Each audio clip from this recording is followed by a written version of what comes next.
Animals మీద చిన్న విషయం చెప్దాం అనుకుంటున్నాను. ఏంటంటే నేను వేరే ఊరు వచ్చాను. వేరే ఊరు వచ్చినప్పుడు నాకు బాగా అలవాటు యానిమల్స్కి బిస్కెట్లు వేయడం, కుక్కలు డాగ్స్కి బిస్కెట్లు వేస్తుంటాను. అట్లాగా బిస్కెట్లు వేసేటప్పుడు కుక్కలు వచ్చి తినేసి వెళ్ళిపోతుంటాయి. వచ్చి కాసేపు అలాగా మాది కింద హౌస్ కాబట్టి వస్తాయి, తింటాయి, వెళ్ళిపోతుంటాయి. అలా బిస్కెట్లు వేస్తానని అప్పుడప్పుడు వస్తుంటాయి అనమాట. అయితే మీ ఓనర్ ఉన్నారు మీదని. ఓనర్ మాత్రం కుక్కల్ని ఎలా కొడతాడంటే బెల్ట్ తీసి కొడతాడు కుక్కల్ని. బెల్ట్ తోటి. ఎందుకంటే కుక్కలు బిస్కెట్లు వేస్తానో రమ్మంటే భయం పడిపోతున్నాయి, రావటం లేదు.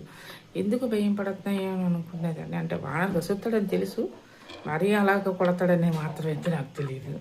కానీ బెల్ట్ తీసి కొడతాడు, లేదంటే ఇనుప చెవు ఎంత పొడవు ఉంచాడు దాంతో కొడతాడు. అందుకని కుక్కలు రావడానికి చాలా జడిసిపోతున్నాయి.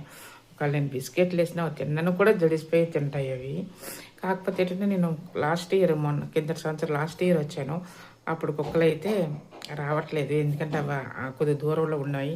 ఎంత పిలిచినా అవి రావట్లేదు. నన్ను అయితే గుర్తుపట్టాయి కానీ రావట్లేదు. ఇప్పుడు కింద సంవత్సరం సెలవులకు వచ్చి మళ్ళీ ఇప్పుడు వచ్చాను ఇక్కడికి. మళ్ళీ ఇప్పుడు వేరే కుక్కలు వచ్చాయి. అవి కూడా తినడానికి చాలా భయం పడిపోయి జడుసుకొని వచ్చి తింటాయి అనమాట. అంటే కుక్కల్ని కొట్టచ్చు కానీ మరీ అంతలా కొడితే కష్టం కదా. అవి బయట ఉంటాయి, బయట తిరుగుతాయి, గుమ్మలో నీడకు పడుకుంటాయి. అంతకు మించి అవి ఏం చేస్తాయి చెప్పండి. అంత కనికరం లేకుండా ఉండడం అయితే చాలా కష్టం. ఎందుకంటే మనమే బతకడం కాదు, వాటిని కూడా బతకనివ్వాలి.